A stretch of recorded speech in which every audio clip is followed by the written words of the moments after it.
Bienvenidas hermanas, bienvenidos hermanos a esta clase de Academia Bíblica por Internet. Ya hicimos la clase número 6.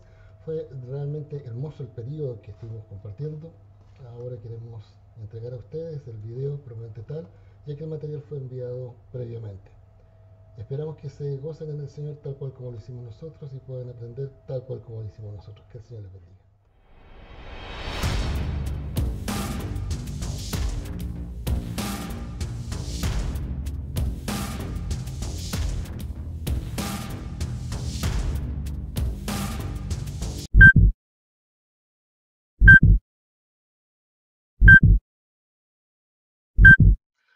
Mientras, Sí, sí, está buena, está bien buena. mientras se incorporan las hermanas, oremos. Vamos a Hermana, orar. sí, Sí. oremos. Amén. Inesita, por favor.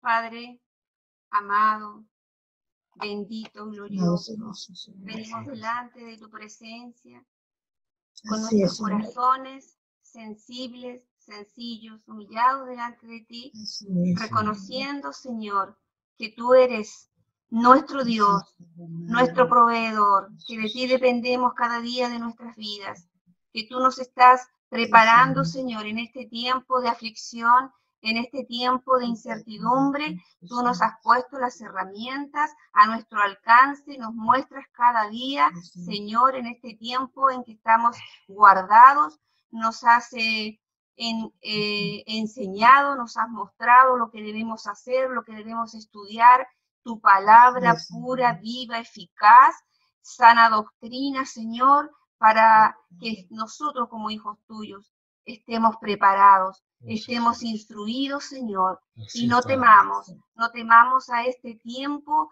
que parece de mucha aflicción para muchas personas, sobre todo para los que no están en Cristo. Te damos gracias, Señor, porque nosotros tenemos ese gran privilegio de estar bajo tu cobertura, de ser tus hijos, Padre, y tú nos traes la paz, nos traes la alegría, el gozo, aún en tiempos de aflicción. Gracias, Señor, porque sabemos que de ti dependemos cada día de nuestras vidas. Que tú estás con nosotros, no tenemos la menor duda, Señor. Que tú nos estás guiando, no tenemos la menor duda. Que tú, Señor, traes paz y gozo en este tiempo de aflicción al corazón de tus hijos.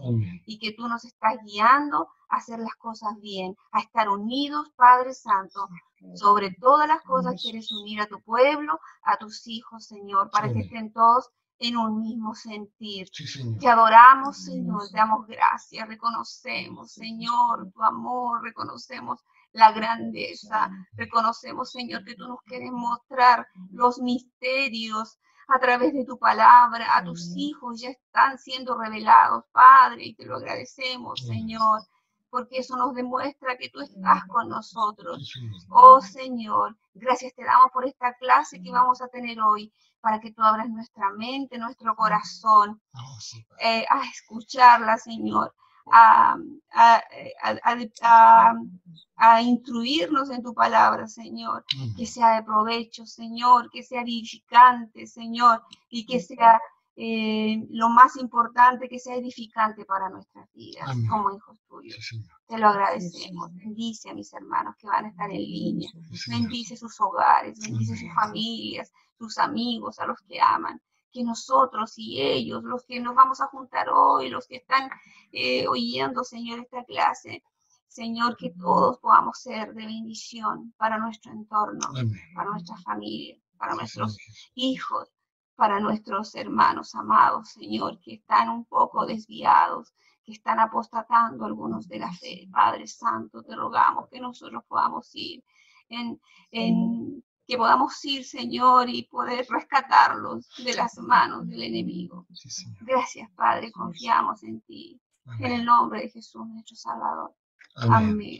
Amén. Vamos a tomar, ahí vienen llegando más personas, vamos a tomar la clase número 6. En esencia, vamos a estudiar, hoy tenemos una breve exégesis de los evangelios y vamos a empezar. Hola, hermana Osmali. Osmali. ¿Cómo está? Que se bendiga. A ver si nos escucha. ¿Nos escuchas? Hola, ¿cómo está? Bendiciones. Y me dice, ¿puedes hablar? Sí. Se escucha bajito el tuyo. Dios los bendiga. Ah, Gracias. ya. Amén, igualmente. Ya. Vamos a hablar con respecto a una breve exégesis de lo que es los evangelios y la epístola. Lo vamos a hacer en dos tandas porque es bastante amplio. Uno, que lo vamos a hacer ahora, una mirada general, y después vamos a ver un poquito más de los evangelios. Y la próxima clase vamos a ver un poquito más de las epístolas, los conceptos que se manejaron, propiamente tal. Ahora, sí o sí hay que felicitarla por la por la clase número 5. Su disertación estuvo muy linda, realmente ha sido de provecho. El pastor Ramón, estábamos conversando, y él va a hacer otra, también el hermano pastor Ramón Colmenares, va a hacer otra una disertación, y va a pedir ayuda a uno de sus hermanos jóvenes. Yo le estaba conversando, ojalá fuera un joven, para entusiasmarlo también en la idea de, si maneja internet, maneja este formato, poder hacer algo bonito y que le quede también para él, para su gente, y su propia gente se entusiasme de empezar a estudiar. Eso es lo que quiero compartir con ustedes. Ahora vamos a ir a la clase número 6, porque es más o menos bastante amplio. Esto es una breve exégesis de los evangelios. Es decir, vamos a analizar los conceptos, la contextualización de la Biblia, la contextualización de los evangelios. Si nosotros miramos nuestra hermosa y linda Reina Valera o cualquiera de nuestras Biblias, tenemos este formato de presentación de Biblia, donde aparecen Mateo, Marcos, Lucas, Juan, Hechos, Romanos, 1 y 2 Corintios, etcétera, etcétera. Este formato ya tiene muchos años y se ha manejado desde siempre. Pero esto, en esencia, es porque se trataron de conservar en forma unida los libros históricos, como el libro de Hechos, el libro de Romanos, que también forma parte de doctrina. Al finalizar dejaron los libros de las profecías y dejar todo lo que son las enseñanzas de Jesús, ya sean como parábolas, enseñanzas en sí, dejarlas juntas como Mateo, Marcos, Lucas y Juan. Y todo lo que son las cartas, dejarlas casi todas juntas y separadas por los destinatarios. Por eso es este concepto. Y si ustedes se fijan, es bastante armónico para cuando uno lo lee. Pero ahora nos vamos a dar cuenta de las grandes y pequeñas diferencias también. Tenemos distintos autores, a Pedro, Juan, Lucas, Santiago, Judas, el hermano de Juan. Y en el caso de la carta a los hebreos, no se tiene muy claro quién fue el autor. Algunos dicen que fue Pablo, otros que dicen, por la vehemencia que tienen, dicen que pudo haber sido Apolo, otros que pudo haber sido también el mismo Lucas, por las características narrativas que tiene. Otros también dicen que pueden ser Clemente, un hermano Clemente de Roma, o Clemente de Alejandría. Habían dos Clementes. Pero básicamente se dejó este texto por sus características de fe, por sus características intrínsecas del texto que estaba narrando. Tertuliano es la primera persona que habla de estos libros reunidos como un Nuevo Testamento, un nuevo pacto, un nuevo orden para lo que es la relación Dios con el mundo. No solamente Dios con los gentiles, no solamente Dios con los judíos, sino que Dios también con los gentiles. Y eso también lo podemos ver en el libro Apocalipsis, en donde están los 24 ancianos, 12 de la tribu de Israel y los 12 apóstoles. Es decir, somos una sola familia porque tenemos al mismo Dios. Entonces, recién en el siglo IV, estamos hablando en el año 300, 400, se arma y se completa todos estos contextos, estos rollos, como el Nuevo Testamento. Ahí se arman estos 27 libros. En el Concilio III, Cartago, en el año 397 aproximadamente. Vamos a analizar estos términos y estos conceptos porque es importante que tengamos claro que la contextualización de la Biblia y el por qué de repente aparecen términos dentro de ella. Y es por eso que es importante esto del concilio. Acá abajo le puse que hay que tener mucho cuidado con respecto a las fechas, porque no son tácitas, son fechas aproximadas. Por lo tanto, en algunos casos puede variar, debido a que esas fechas se hacen básicamente con elaboración de tomando las fechas de vida de la persona, los exámenes de carbono 14 y otros parámetros. Por eso tienen de repente variaciones. Nosotros como cristianos normalmente partimos que el año 0 es el año de nacimiento del Señor Jesucristo. Pero la historia ha mostrado de que Jesús no nació en el año 0. Cristo no nació el año 25 de diciembre del año 0, literalmente. La historia y los demás textos han demostrado que Jesús nació antes que eso, que esa fecha. Nosotros tenemos contextualizado eso y eso es lo que vamos a revisar ahora. Por lo tanto, Jesús muere, es crucificado, muere y resucita aproximadamente entre el año 27 y el año 30. Por lo tanto, cuando hablamos de eso, hablamos entonces que Saulo de Tarso, ¿no?, después más conocido como Pablo, se convirtió aproximadamente en el año 37. Por lo tanto, hay 3 años, o entre 3 a 5 años, entre la muerte de Jesús y la conversión de Saulo de Tarso. ¿Por qué es tan importante él? Porque este es el orden aproximado de las fechas en que fueron escritas las cartas. Por lo tanto, es distinto comparar nuestro orden de nuestra amada Reina Valera en comparación a lo que es el orden de las cartas cuando fueron escritas, porque tienen un contexto distinto. El libro de Santiago nosotros lo tenemos casi dentro de la mitad y un poquito más, pero fue una de las primeras cartas. Y después tenemos el libro de Gálatas, Mateo, Marcos, etc. Y el último, sí o sí, es Apocalipsis. Y si tomamos este orden y lo comparamos con el libro de los Hechos, cuando fueron narradas todos los acontecimientos de la iglesia primitiva, nos vamos a dar cuenta que en el año 46 es la primera vez que es llamado cristianos a los seguidores de Cristo en Antioquía. Después, entre el 47 y el 49, es el primer viaje misionero de Pablo. Por eso después él le escribe a Santiago, a los Gálatas. Después, entre el 49 y el 51, es el segundo viaje misionero. Entre el 40 y el 56 empiezan a ver los falsos apóstoles, que ahí lo podemos ver en 2 de Corintios 11, del 13 al 15. Empieza a hablar de falsos apóstoles. Y ahí es donde uno dice, mira hermano, ¿qué situación?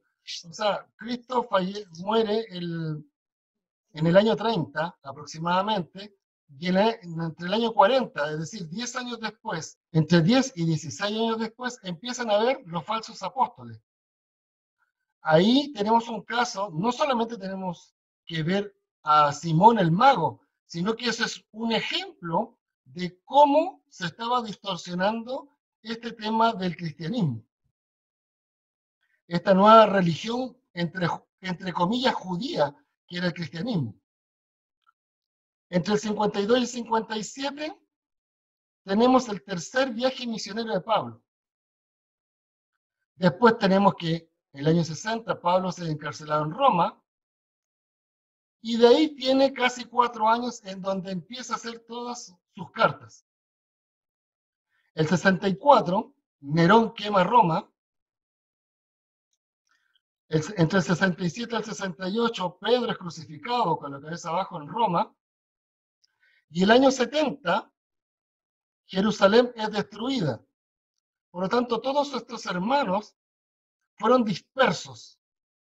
¿Y cómo podemos saber que, no solamente por la parte de historia, que sabemos de que Tito destruyó Jerusalén, sino porque tenemos el arco de Tito, que queda, cuando ustedes vean en el Google Maps, pueden ver el Coliseo Romano, al lado está el arco de Constantino, y aproximadamente unos 150 metros, 200 metros, encuentran el arco de Tito, en donde actualmente nosotros usamos la selfie, usamos una cámara fotográfica, pero ellos como no lo tenían, lo que hacían, armaban estos arcos de triunfo y hacían alrededor de ellos y dentro de ellos el arte de cómo había sido la conquista. Y de ahí podemos encontrar que dentro de ese arco de Tito, por el lado izquierdo, del arco de Tito, por este lado, se encuentra este monolito impreso en donde se ven judíos cargando el menorá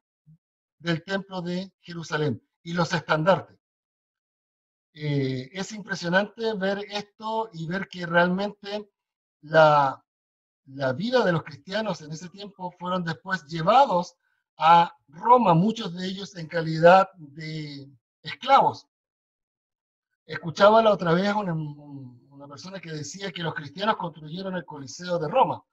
Y quiero decir de que eso no es tan así, porque nosotros como misioneros estuvimos en el Coliseo de Roma y eso realmente requiere tener una experticia muy grande.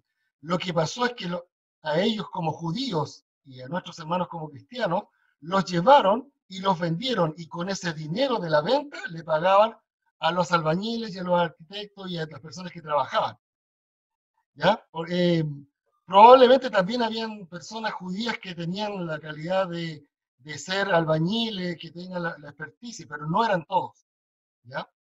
Después vemos entre el años 75 y 94, vamos a encontrar libros que actualmente todavía los podemos tener, que son los libros de Flavio Josefo, la historia de la guerra de los judíos, las guerras judaicas y la antigüedad judía. Y ya tenemos en el año 100 la muerte del apóstol Juan. De acuerdo a esto estamos hablando del año 100, Juan, de acuerdo a algunos estudios que se han hecho, se piensa que Juan, cuando estuvo con Cristo, no tendría más de 21 años. Bordeaba entre los 15 y los 21 años, para que él al año 100 fallezca, de viejito, no muere muere de viejo dentro de la cárcel, encarcelado, pero no muere por martirio, sino muere de viejito. Ahora, vamos a analizar dos temas importantes, que es con respecto a los concilios, que forman parte de lo que a nosotros nos llega por rebote al año 2020, como consecuencia de todos los acuerdos dentro del cristianismo en las edades. Y el primer concilio fue en Jerusalén, el primer concilio, y eso lo podemos ver en el libro de los Hechos, capítulo 15, del 1 al 35. Después lo pueden leer tranquilamente. Pero si ustedes se dan cuenta en la fecha, estamos viendo que es entre el 49 y el 51. Entonces, ¿qué es lo que sucede? Que Pablo va y escribe en Gálatas una referencia a esa actividad que se realizó en Jerusalén, que fue el primer concilio cristiano de los seguidores de Cristo, de estos que se llaman cristianos. Entonces, en este concilio se habla sobre la situación de los gentiles dentro de la iglesia. Toman algunos gentiles, mientras llega Pablo, mientras llega Pedro, toman algunos gentiles, los circuncidan porque no podían estar fuera de la ley, no podían fuera del apego de lo que Dios estaba mandando. Y ahí viene toda la discusión, ustedes lo pueden después leer en Hechos capítulo 15 del 1 al 35, es bastante extenso. Hay que pensar de que esto duró casi 2 años, la discusión, y al punto en que Gálatas 2, del 1 al 9, que si se dan cuenta por la fecha, es contemporáneo al hecho sucedido en el primer concilio. Y mi señora lo va a leer en la Biblia Pechita para que lo podamos entender, porque ustedes tienen la Reina Valera para que tengan otra versión. No hay mucha diferencia, hermana, entre la versión de la Biblia. Es muy poquito, pero es igual de clara y está dentro de nuestra doctrina, lo que dice. Luego, después de 14 años, subí otra vez a Jerusalén con Bernabé, llevando conmigo también a Tito, pero subí a causa de una revelación y les expuse el evangelio que proclamo entre los gentiles, dándoles a conocer en privado a los que eran considerados algo, para que no hubiera yo corrido o corra en vano. Ni siquiera Tito, que se encontraba conmigo, fue obligado a circuncidarse, aunque era gentil. A pesar de los falsos hermanos que habían venido contra nosotros para espiar la libertad que tenemos en Jesucristo y reducirnos a esclavitud, a quienes ni siquiera por un momento nos sometimos, para que la verdad del Evangelio permaneciera con ustedes. Pero los que eran considerados algo, entre paréntesis, lo que era, no me preocupa, porque Dios no hace acepción de personas, cierra paréntesis, no contribuyeron en nada para mí, sino que cuando vieron que me había sido confiado el Evangelio para la incircuncisión, como a Cefas se le había confiado el de la circuncisión, abre paréntesis, porque aquel que operó en Cefas para el apostolado a los circuncidados, también lo hizo en mí para el apostolado a los gentiles, cierra paréntesis. Y cuando conocieron la gracia que me había sido dada, Jacobo, Cefas y Juan, que eran considerados columnas, nos dieron a mí y a Bernabé la diestra de compañerismo, para que nosotros estuviéramos entre los gentiles y ellos entre los circuncidados, entre los de la circuncisión. Amén. Acá habla de Cefas básicamente porque está hablando los Gálatas, es decir, a los galos, al sector de Francia, por si acaso. Entonces, ellos usaban el griego y Pedro es en arameo y Cefas es en griego, por eso hace la diferencia. Y uno de los motivos por los cuales vamos a estudiar esto, porque en algunos casos tanto los evangelios como las cartas paulinas, como la carta de Pedro, como la carta juanina, mezclan tanto el griego, el hebreo y el arameo. Por eso de repente suena un poquito disperso. Entonces, ¿qué pasa con esto?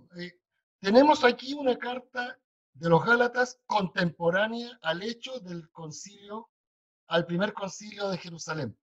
Entonces, Pablo está diciendo, y Tito se libró de la circuncisión porque andaba conmigo. Eso fue entre comillas, lo que podemos ver aquí. Porque si hubiera ido un poquito antes, capaz que lo hubieran agarrado y lo hubieran circuncidado también. Por eso lo da así como, o sea, yo lo tomo así como, te salvaste, compadre, te salvaste, claro. Te salvaste.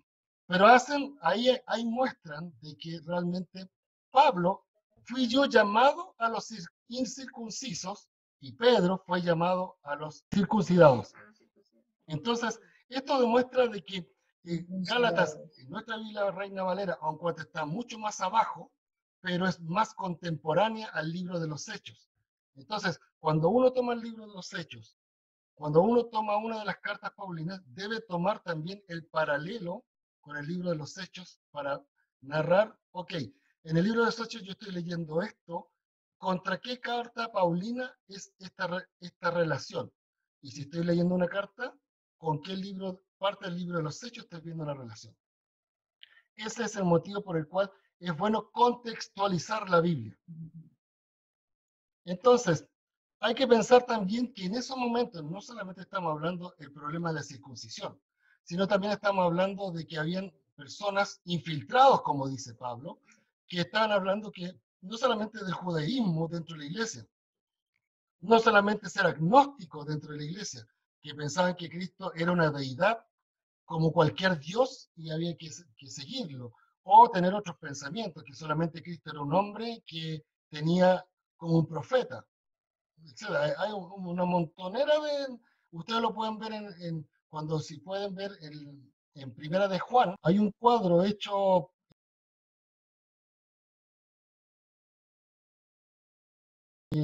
y en donde muestra todos los conceptos dentro de la iglesia, aparte de estos problemas que ya tenían. Por ejemplo, en el año 50 se crea el primer escrito del Evangelio según. Entonces, estos hermanos tenían serios problemas dentro de una fe, un concepto de iglesia, un concepto de creencia, empezar a ver no solamente lidiar con gente que me está diciendo que tengo que respetar la ley judía, no solamente que los gentiles tienen que circuncidarse, no solamente infiltrados, no solamente gente que viene con otras ideas que quiere mezclarse con el pueblo, también gente que empieza a escribir libros diciendo, yo estuve ahí, yo vi esto, y eso es lo que vamos a ver más adelante. Y empiezan a crearse estos evangelios paralelos que narraban gente que decía, yo también fui apóstol de Jesús y aquí está lo que yo vi. Y los apóstoles decían, no, pues este no estaba con nosotros, no lo conocemos. Por eso habla después de falsos apóstoles, falsos discípulos. Entonces, cuando hablamos de los concilios, el primer concilio es el de Jerusalén que estamos conversando ahora, de la conversión de los paganos, de los primeros creyentes, si estaban o no, si están afectos o exentos de las prácticas mosaicas, como la circuncisión. Y tal cual como lo vimos, esto fue resuelto y Pablo le escribe a los Gálatas diciendo, hermanos, nos libramos de esto y estamos cambiando, ya estamos separados de estos conceptos.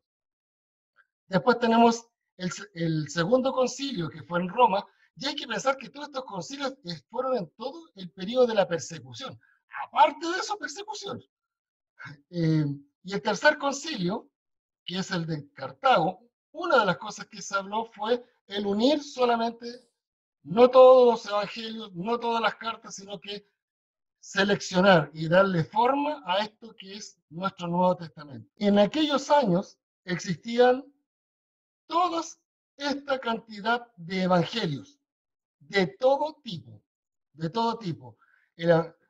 evangelios agnósticos, evangelios perdidos, evangelios de anunciaciones, inclusive cartas que se supone que escribió Jesús, otros evangelios de la natividad, evangelios de la infancia, evangelios de la pasión, muchos evangelios, y que decían, por ejemplo, hay uno que andaba en circulación que dice, el evangelio de Pedro, yo testifico de esto, cómo fue la crucifixión y todo. El evangelio de Nicodemo, igual, porque son cartas dadas para que la gente lea y se instruya, pero todos estos se transformaron en apócrifos, es decir, separados de nuestra presentación como Biblia, para que podamos tener solamente un texto. Porque si no, muchos de ellos tenían muchas ideas muy extravagantes y que no se condecían a la verdad del Evangelio propiamente tal. Y se tomó, y si podemos tomar como referencia, tomaron este concepto. Ok, ¿cuáles hablan de la vida de Jesús? Mateo, Marcos, Lucas y Juan. Ellos tienen una referencia clara del Evangelio de Jesús. Después, el comienzo de la iglesia, el comienzo y el crecimiento de la iglesia. ¿Cuáles fueron los que figuraron? Y mirando al autor, mirando quién lo había hecho, ver si realmente era alguien que haya vivido con Jesús, alguien que lo haya conocido, alguien que tengamos la certeza de que sus palabras son fieles y verdaderas. Y después el conocimiento, el crecimiento y persecución de la iglesia.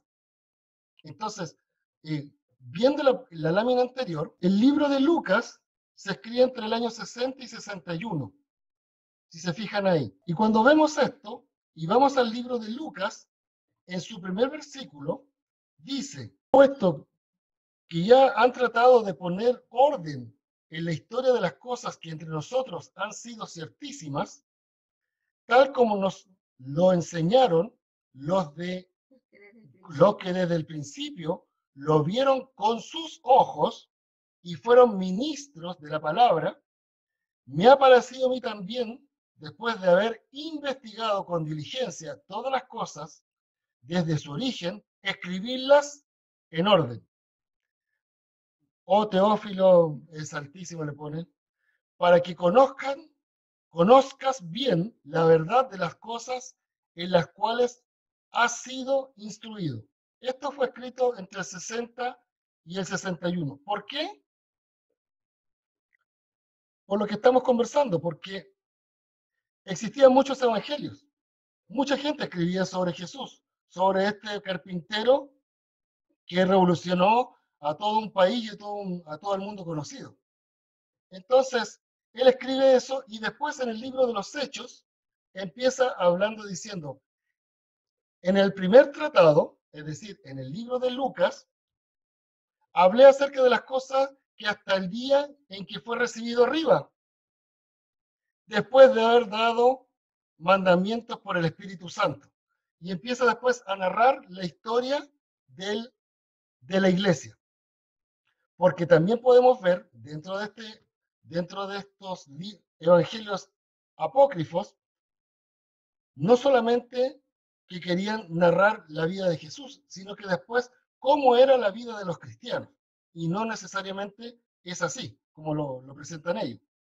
Inclusive el evangelio de la muerte de Pilato, no sé, hay de todo, había de todo y eso andaba circulando por todos lados.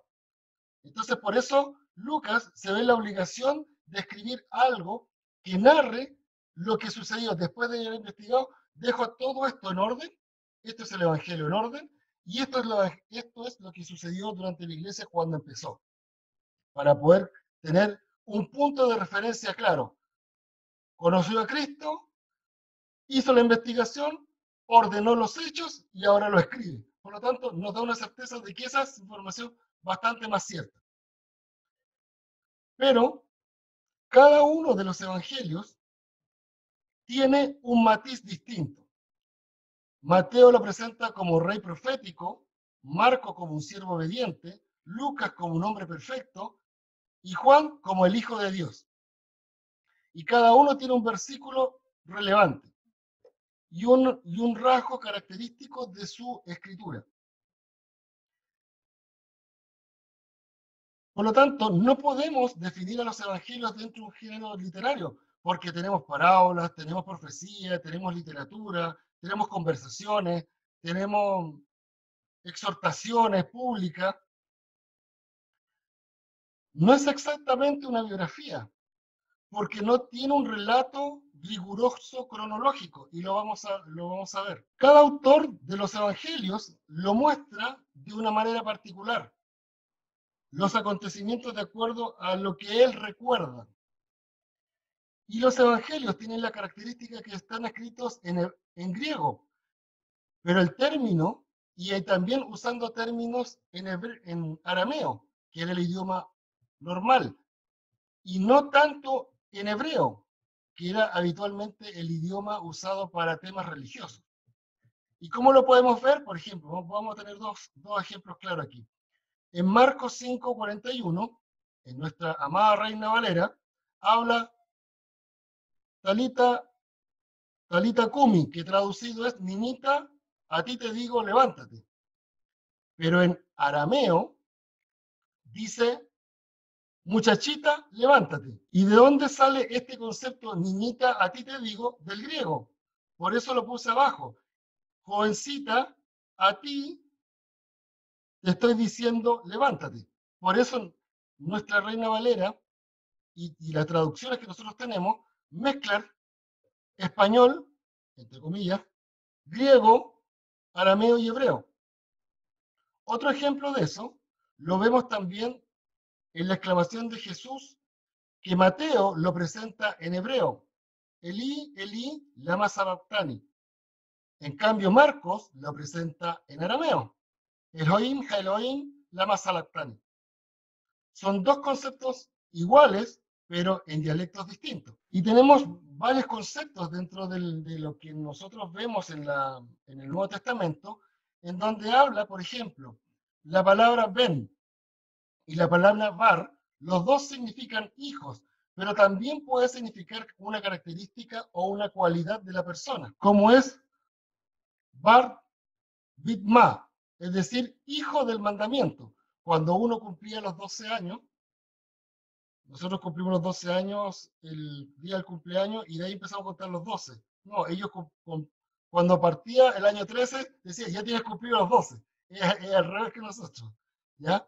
Entonces, ellos tomaban esto y ahí se convertía en un hombre adulto. Pero por otra parte tenemos a Bartimeo, que es Bart, hijo de Timeo. Entonces, mezcla también un poco, por eso es bueno considerarlo. Pero sí o sí, podemos ver más detalles con respecto a la interpretación del Nuevo Testamento en el libro Hermenéutica Bíblica, y tenemos de la 355 a la 451 todos los conceptos de esto que es el mezclar los términos, el mezclar idiomas. Nuestra Reina Valera del 60, que nos presenta el Evangelio en un español que nosotros podamos entender, en sí fue traducido en los 3 idiomas. Está en griego, está en hebreo y está en arameo, para que nosotros podamos entender. Por eso, muchas veces, al momento de yo tomar la Biblia, tomar el Nuevo Testamento, debo entender cuál es la idea, porque si yo no sé que Mateo 27:46 dice Elí, Elí, y Marcos dice Eloí, Eloí, en un español común y silvestre puedo decir, aquí hay un error de tipeo solamente. Se les pasó la letra, se les quedó una letra afuera, pero son 2 idiomas distintos. Voy a abrir aquí porque vamos a abrir un poquito el audio para que lo podamos compartir. Nos quedan 5 minutitos. Pero, aló, Ahí, ¿me ahora sí. escuchan? Sí, ahora sí. Sí, yo te Sí, escucho. hermano, Dios le bendiga. Igualmente. Me queda la duda de Mateo 27:46 y ¿Sí? Marcos 15:34. ¿Mm? Usted me dice que en Mateo se está hablando en hebreo, correcto. ¿Sí? Pero ¿en qué idioma habló Jesús en la cruz? Es otro idioma, ¿cierto? Los apóstoles lo que hicieron fue hacer la traducción de lo que Jesús habló, en este caso Mateo al hebreo y Marcos al arameo, Claro. O sea, ¿cierto? sí, a ver, lo que pasa es que, bueno, ¿qué idioma habló? Hay una postura que dice de que Jesús, al momento de estar en la cruz, habló un idioma celestial.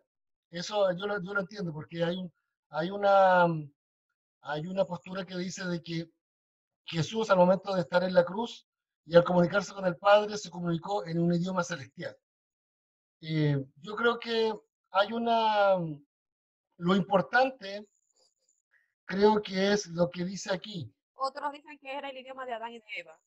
Sí, otros dicen que idioma de Adán y Eva, que entre comillas, el idioma celestial, porque ese es el idioma con el cual conversaron con Dios. Entonces, esto que usted estaba hablando, yo lo he escuchado, yo lo he masticado un poco, pero me quedo con el tema de que al momento que Mateo y Marco escriben este texto, es básicamente para dejar reflejado esta angustia de Jesús de que su padre lo dejó. Yo creo que eso es lo básico. Eso es lo claro, la angustia, el sentirse que cargando en sí todo el pecado de la humanidad y sentirse desamparado. Así como la persona cuando no tiene a Cristo. Yo he escuchado lo que usted conversa, sí, lo he escuchado, pero no sé, yo por lo menos no estuve ahí para poder decir sí o es verdad mentira, pero sí lo que tengo claro es de que cuando veo los textos veo que hay uno que está en Sí, hebreo y otro en hebreo. claro, es imposible determinarlo. Aquí Mm, la pregunta mía es, claro, lo relevante no es qué idioma habló, sino que como estamos hablando de traducciones, lo que yo entiendo es que ciertamente Jesús en la cruz habló en un idioma que no era ni hebreo, ni arameo, ni griego. mm. Y en este caso los apóstoles de Mateo, lo que él dijo lo tradujo al hebreo y Marcos, lo que Jesús dijo en la cruz, lo tradujo al arameo. Eso es lo que estoy entendiendo de la clase. Sí, hermana, a mí me parece bastante clara esa postura. Sí. Creo que así es. Yo he llegado a pensar así emocionalmente que Jesús en ese momento era tanto el pecado que estaba cargando en la cruz, que Dios cerró sus ojos, porque nosotros sabemos que Dios aborrece el pecado. Entonces era tanto el pecado que Jesús estaba cargando en la cruz que Dios no quiso ver a su hijo, pero no lo soltó de su mano, que eso es lo más importante. Ya Claro. no quiso ver, como que cerró los ojos, pero no lo soltó de su mano. Amén. Esto es un... No, yo pienso también que si Jesús, no, Dígame. es que si Jesús, como dice usted, hermano, que estaba hablando, si Jesús estaba hablando en un lenguaje celestial, que no hay duda, los apóstoles en ese momento también entendieron ese lenguaje celestial.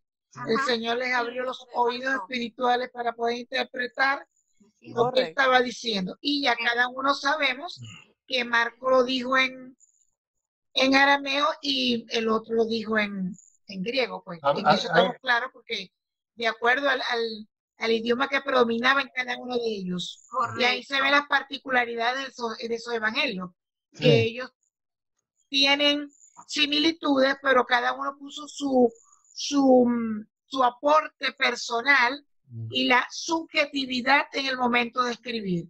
Pero quiero entender pues que ellos interpretaron esos lenguajes celestial de Jesús, porque hay una, bueno, la lámina que le estoy poniendo ahora en la pantalla es básicamente porque nosotros vemos de que cada uno vio interpretado en Jesús alguno de las profecías.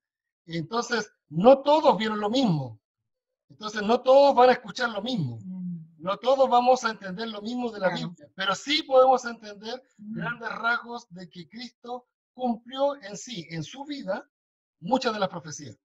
No voy a entender todas, pero sí voy a entender de que